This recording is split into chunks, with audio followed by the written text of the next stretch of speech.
සුබ දවසක් වේවා සියලුම දෙනාට. අද අපි සූදානම් වෙන්නේ රසායන විද්‍යාවේ අවසාන ඒකකය වන කර්මාන්ත රසායනයේ ප්‍රධාන කර්මාන්තයක් පිළිබඳව ඉගෙන ගන්න. මැග්නීසියම් නිස්සාරණය. මේ මැග්නීසියම් නිස්සාරණය ප්‍රධාන වශයෙන්ම සිද්ධ වෙන්නේ ද්‍රව කෝෂ ක්‍රමය මගින්. දැන් අපි බලමු මුලින්ම ද්‍රව කෝෂ ක්‍රමය මගින් මැග්නීසියම් නිස්සාරණය කර ගැනීම සඳහා අවශ්‍ය වන අමුද්‍රව්‍ය මොනවද කියලා.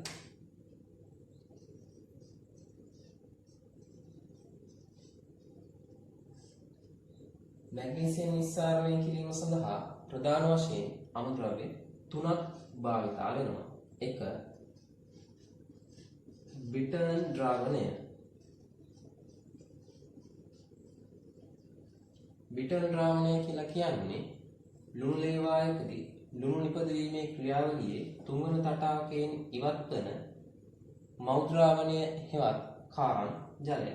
මේ බ්‍රිටන් ද්‍රාවණය වෙනුවට අපිට ඕන නම් පාවිච්චි කරන්න පුළුවන් බ්‍රයින් ද්‍රාවණයක් උනත්.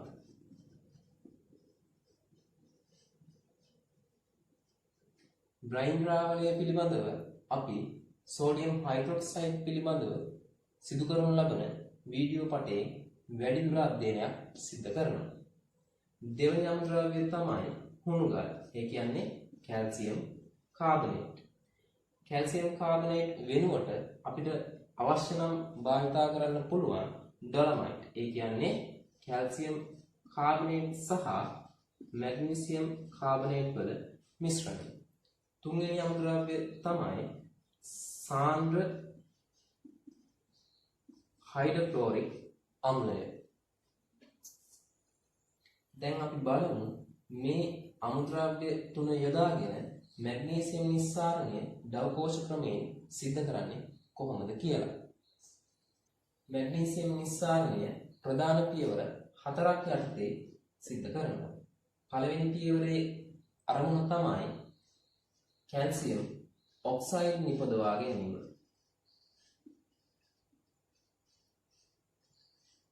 දෙවන පියවරේ අරමුණ තමයි මැග්නීසියම් හයිඩ්‍රොක්සයිඩ් නිපදවා ගැනීම. තුන්වෙනි පියවරේ අරමුණ තමයි මැග්නීසියම් ක්ලෝරයිඩ් නිපදවා ගැනීම. හතරවෙනි පියවරේ අරමුණ තමයි විද්‍යුත් විච්ඡේදනය මගින් මැග්නීසියම් නිස්සාරණය කිරීම.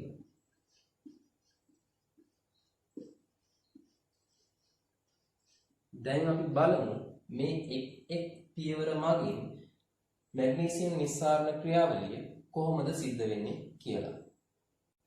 පළවෙනි පියවර කැල්සියම් ඔක්සයිඩ් නිපදවා ගැනීම තමයි ඒකේ ප්‍රධාන අරමුණ.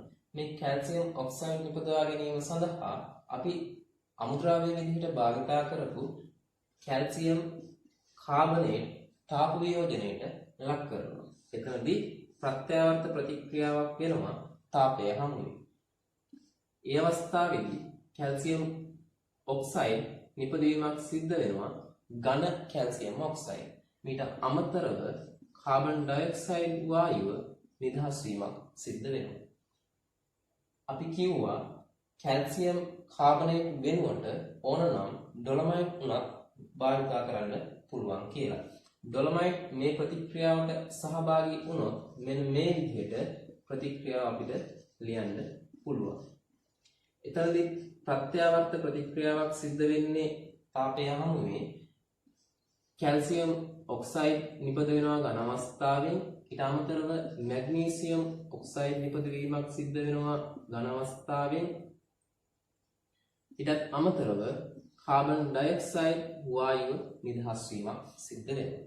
ඔයාලට පේනවා මේ ප්‍රතික්‍රියා දෙකම ප්‍රත්‍යාවර්ත ප්‍රතික්‍රියාවන්.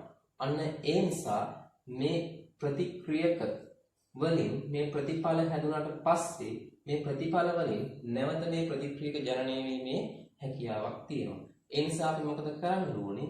මේ හැදෙන කාබන් ඩයොක්සයිඩ් කියන ඵලය ඊටම කාර්යක්ෂමව ඉවත් කිරීම සිද්ධ කරන්න ඕනේ. එහෙම නොවුනොත් මේ ප්‍රතිඵල මගින් මේ ප්‍රතික්‍රියක නැවත සෑදීමේ හැකියාවක් තියෙනවා. ඒ වගේ අපි දැන් බලමු දෙවන පියවර මගින් මැග්නීසියම් හයිඩ්‍රොක්සයිඩ් නිපදවීම සිදු කරන්නේ කොහොමද කියලා. මේ මැග්නීසියම් හයිඩ්‍රොක්සයිඩ් නිපදවීම සඳහා අපිට අවශ්‍ය වෙනවා පළවෙනි පියවරෙන් අපි නිෂ්පාදනය කරගත්ත කැල්සියම් ඔක්සයිඩය. ඒ වගේම අපි අමුද්‍රව්‍ය විදිහට භාවිතා කරපු බිටර්න් ද්‍රාවණයක් මේ සඳහා අපිට අවශ්‍ය වෙනවා. බිටර්න් ද්‍රාවණයේ ප්‍රධාන වශයෙන්ම මැග්නීසියම් ධන 2 අයන පවතිනවා. ඊට අමතරව මේ බිටර්න් ද්‍රාවණය තුළ ජලය පවතිනවා. මෙන්න මේ කැල්සියම් ඔක්සයිඩ් ඝනය එහෙම නැත්නම් අතනින් හැදුන ඒ ඝන අවස්ථාව ජලය සමග බිටර්න් ද්‍රාවණයේ වූ ජලය සමග ප්‍රතික්‍රියා කරලා මෙන්න මේ විදිහට කැල්සියම් හයිඩ්‍රොක්සයිඩ් නිපදවීමක් සිද්ධ වෙනවා. මේ කැල්සියම් හයිඩ්‍රොක්සයිඩ් ඝන අවස්ථාවේ තමයි පවතින්නේ. ඒ කියන්නේ මේක අවක්ෂේපයක් විදිහට තමයි පවතින්නේ. මේ ඝන කැල්සියම් හයිඩ්‍රොක්සයිඩ් සියල්ලක්ම මේ විදිහට ඝන අවස්ථාවේ පවතින්නේ නැහැ. සුළු ප්‍රමාණයක් මෙන්න මේ විදිහට ජලීය ද්‍රාවණයේදී කැල්සියම් ධන 2 අයන සහ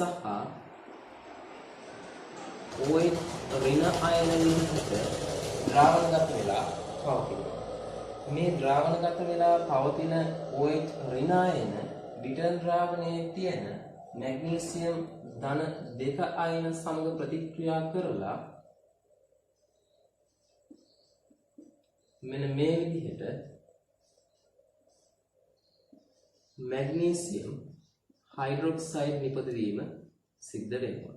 මේ මැග්නීසියම් හයිඩ්‍රොක්සයිඩ් ඝන අවක්ෂේපය.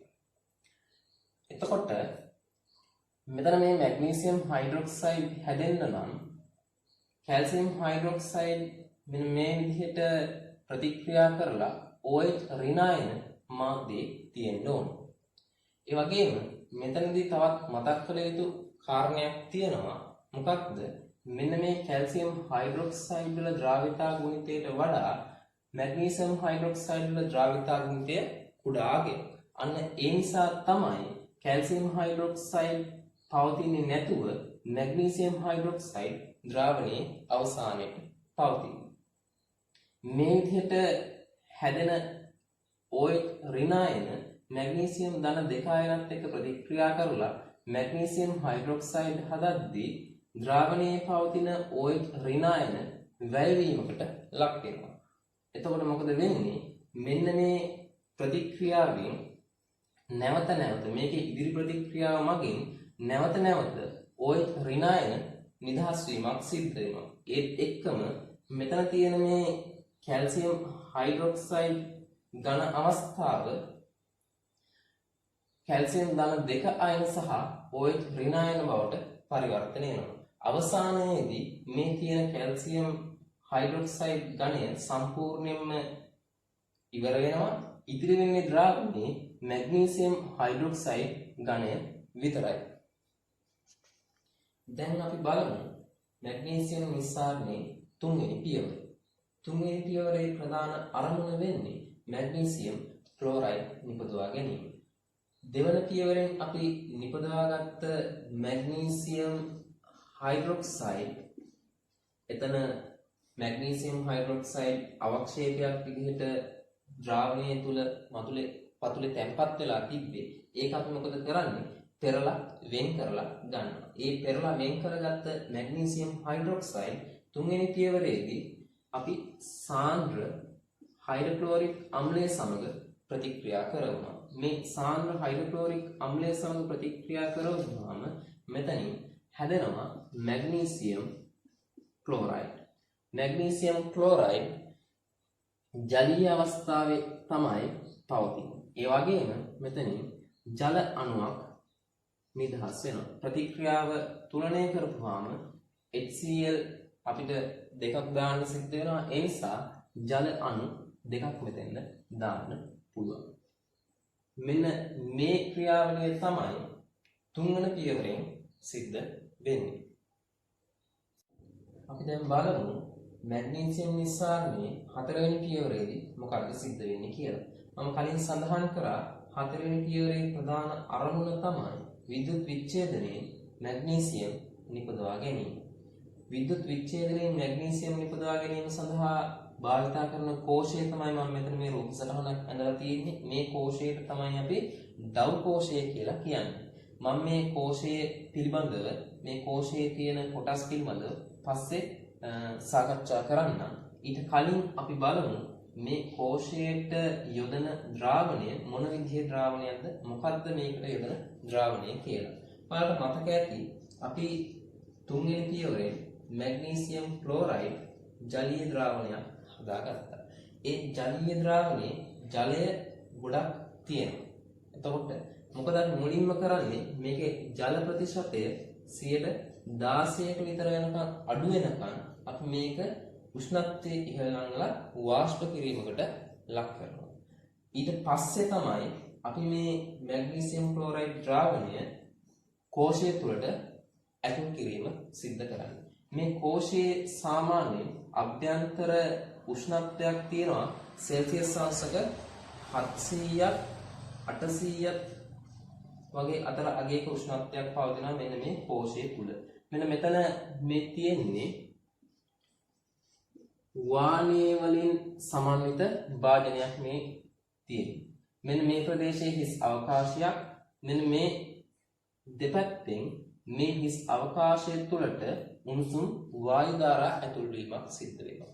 මේ වායු ධාරා ඇතුල් වීම නිසා මේ වාණයේ භාජනය ගොඩක් රත් වෙනවා. රත් වෙලා තියෙන වාණයේ භාජනය සෙල්සියස් අංශක 700ක් 800ක් අතර වගේ අගයක පවතිනවා. එතකොට අපි අර 16ක් වන මැග්නීසියම් ක්ලෝරයිඩ් ද්‍රාවණය මේ භාජනය තුළට ඇතුල් කරපුවාම මොකද වෙන්නේ?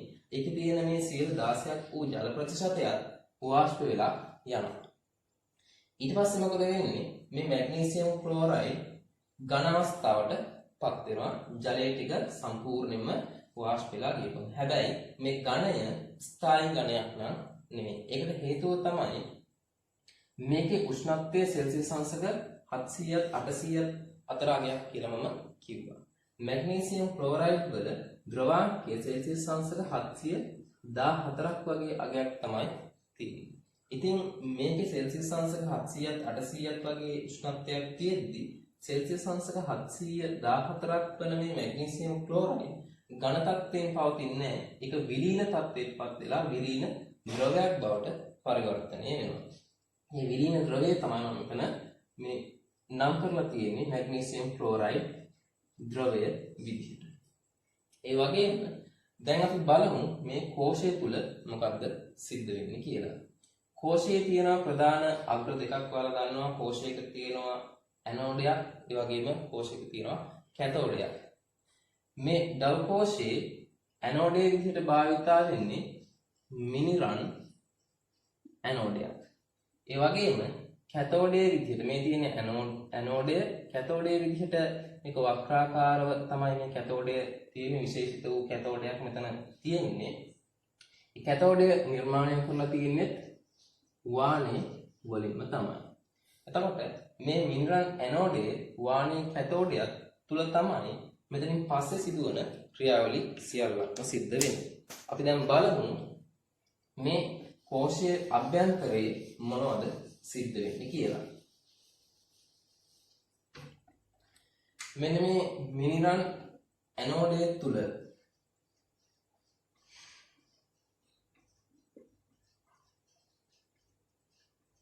අපි දන්නවා මිනරල් ඇනෝඩේ සාමාන්‍යයෙන් ඇනෝඩයක් තුල සිද්ධ වෙන්නේ ඔක්සිකරණ ක්‍රියාවලිය. ඒ නිසා මෙන්න මේ මිනරල් ඇනෝඩය තුල සිද්ධ වෙනවා මෙන්න මේ ක්‍රියාවලිය. අපි දන්නවා මේ අභ්‍යන්තරයේ මැග්නීසියම් ක්ලෝරයිඩ් තමයි එක තුල තියෙන්නේ. මැග්නීසියම් ක්ලෝරයිඩ් දැන් තියෙන්නේ ද්‍රව විදිහට. ඒ කියන්නේ මෙතන තියෙන මැග්නීසියම් ක්ලෝරයිඩ් මැග්නීසියම් ධන දෙක අයන විදිහට ක්ලෝරින් Cl ඍණ විදිහට තමයි එතනදී පවතින්නේ. ඒ පවතින Cl ඍණ අයන ද්‍රව තත්ත්වයේ පවතින Cl ඍණ අයන මොකද වෙන්නේ? ඉලෙක්ට්‍රෝන නිදහස් කරලා එයාගේ ඔක්සිකරණ ක්‍රියාවලිය සිදු කරගන්නවා. එයා Cl2 වායුව විදිහට ඉලෙක්ට්‍රෝන නිදහස් කරලා පිට වෙලා යනවා. මේ ප්‍රතික්‍රියාව තුනනේ කරගන්න තැන දෙකක් දාන්න ඕනේ. ඒ වගේම මෙතෙන්ද දෙකක් දාන්න ඕනේ. ඒ පිට වෙන ක්ලෝරින් වායුව මෙන්න මේ ස්ථානයේ පිට වෙලා යනවා Cl2 වායුව විදිහට. මේ පිට වෙන ක්ලෝරින් වායුව නිකම්ම නිදහස් වෙලා යන්න දෙන්නේ නැහැ. මේ පිට වෙන Cl2 වායුවෙන් නැවත HCl නිෂ්පාදනය කරලා අපේ තුන්වන පියවර සඳහා අවශ්‍ය වන HCl අවශ්‍යතාවයන් සපුරා ගැනීමට භාවිත කරනවා. ඒ වගේම අපි දැන් බලමු වාණයේ කැතෝඩය තුල මොකද්ද සිද්ධ වෙන්නේ කියලා. මේ වාණයේ කැතෝඩය තුල තමයි අපිට අවශ්‍ය ප්‍රධානම ප්‍රතික්‍රියාව සිද්ධ වෙන්නේ. මොකක්ද?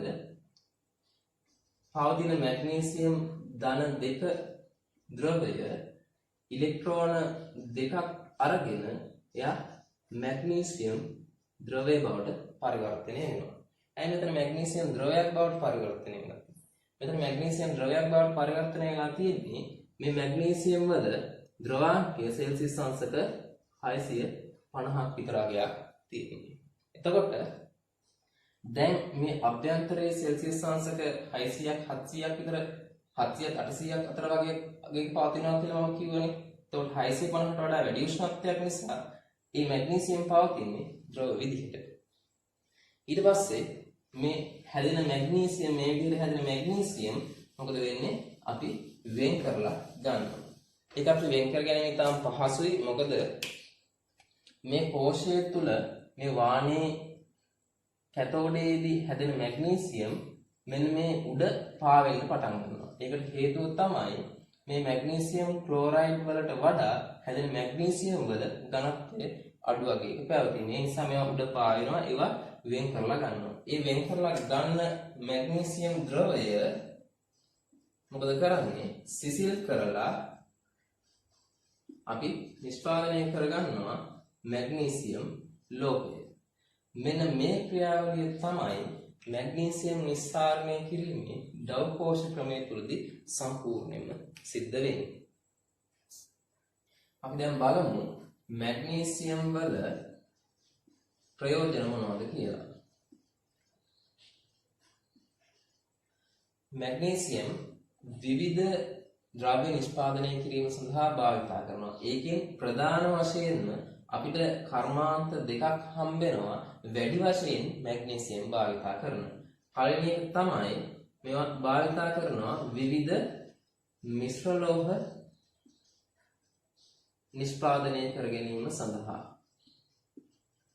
මේ මිශ්‍ර ලෝහ නිෂ්පාදනය කරගන්න යොදා ගන්න මැග්නීසියම් මිශ්‍ර ලෝහ නිෂ්පාදනය සඳහා යොදා ගැනීම නිසා අපිට සුවිශේෂී ගුණාංග සහිත ලෝහ නිෂ්පාදනය කර ගැනීමේ හැකියාව ලැබිලා තියෙනවා. විශේෂයෙන්ම ශක්තිමත් බවයෙන් වැඩි, ඒ වගේම සැහැල්ලු බවයෙන් වැඩි මිශ්‍ර ලෝහ නිෂ්පාදනය කර ගැනීමේ හැකියාව ලැබිලා තියෙනවා. ඒ වගේ මිශ්‍ර ලෝහ සාමාන්‍යයෙන් භාවිත වෙනවා ගුවන් යානාවලදී, නැව්වලදී වගේ නැව් වගේ දේවල් නිෂ්පාදනය කිරීමේදී මේ වගේ මිශ්‍ර ලෝහ සාමාන්‍යයෙන් භාවිත කරනවා. ඊළඟ ප්‍රධාන ප්‍රයෝජනය තමයි මැග්නීසියම් වල මේවා භාවිත කරනවා ඖෂධ නිපදවීම සඳහා. ගොඩක් ඖෂධ වර්ග නිපදවීම සඳහා මැග්නීසියම් භාවිත කරනවා. අපි දන්නවා අපේ විවිධ රෝගාබාධ සඳහා අපි භාවිත කරන මිල්ක් ඔෆ් මැග්නීසියා වගේ ඒ ඖෂධ සඳහා අපි මැග්නීසියම් භාවිත කරනවා. මෙන්න මේ කියන ප්‍රධාන ප්‍රයෝජන දෙක අපිට මැග්නීසියම් වලින් දකින්න පුළුවන්. අපි දැන් බලමු මැග්නීසියම් නිස්සාරණය ඩව් කෝෂ ක්‍රමයෙන් සිද්ධ කරද්දී මේකට අපි කෙටි සටහනක් හදාගන්නේ කොහොමද කියලා. අපි කලින් කතා කරපු පියවරවල් හතරම එකට එකතු වෙලා තියෙන ආකාරයේ කෙටි සටහනක් තමයි අපිට අවශ්‍ය වෙන්නේ. මෙන්න මේ විදිහේ කෙටි සටහනක් අපිට ඒ සඳහා භාවිත කරන්න පුළුවන්. මේකේ උඩින්ම තියෙනවා බලන්න කැල්සියම් කාබනේට්, එහෙම නැත්නම් කැල්සියම් කාබනේට්, මැග්නීසියම් කාබනේට්, ඒ කියන්නේ ඩොලමයිට්. මේ දෙක තාප වියෝජනයට ලක් කරලා රත් කිරීමෙන් අපිට කැල්සියම් ඔක්සයිඩ් ලබා ගැනීමේ හැකියාව තියෙනවා. ඒ අපේ පළවෙනි පියවර. මේ හදාගත්ත කැල්සියම් ඔක්සයිඩ් වලට එකතු කරනවා මැග්නීසියම් ධන 2 අයන සහ ජලය. ඒ කියන්නේ මොනවද ඒ එකතු කරන්නේ? බිටර්න් ද්‍රාවණය එහෙම නැත්නම් අපිට එකතු කරන්න පුළුවන් බ්‍රයින් ද්‍රාවණය. මේ මැග්නීසියම් ධන දෙක සහ ජලය කැල්සියම් ඔක්සයිඩ් වලට එකතු කරාට පස්සේ මැග්නීසියම් හයිඩ්‍රොක්සයිඩ් නිෂ්පාදනය සිද්ධ වෙනවා. ඒ වගේම මෙතනදී මතක් කරන්න ඕන තවත් කාරණයක් තියෙනවා. කැල්සියම් කාබනේට් එහෙම නැත්නම් ඩොලොමයිට් තාපයෝජනය කරද්දී කාබන් ඩයොක්සයිඩ් කියන පරිසර දූෂකය වායු වලට නිදහස් වෙලා යනවා. මේක පරිසර දූෂකයක්. ඒ නිසා මැග්නීසියම් නිස්සාරණය කිරීමේ ද්‍රවකෝෂ ක්‍රමයේ තියෙන එක අවාසියක් තමයි මේ කාබන් ඩයොක්සයිඩ් පිට වෙලා යන්නේ. ඒ වගේම මේ බිටර්න් ද්‍රාවණයේ කැල්සියම් ඔක්සයිඩ් ප්‍රතික්‍රියා කරලා හදනවා කියලා කිව්වා මැග්නීසියම් හයිඩ්‍රොක්සයිඩ්. මේ හදන මැග්නීසියම් හයිඩ්‍රොක්සයිඩ් වලට සාන්ද්‍ර HCl එකතු කරලා අපිට හදාගන්න පුළුවන් මැග්නීසියම් ක්ලෝරයිඩ් ජලීය ද්‍රාවණය.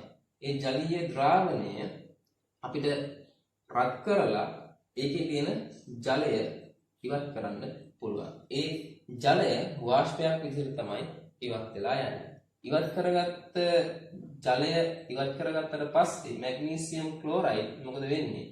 ලිපිඩ් එකක් පරිවර්තනය වෙනවා. කොහෙද ඒක සිද්ධ වෙන්නේ?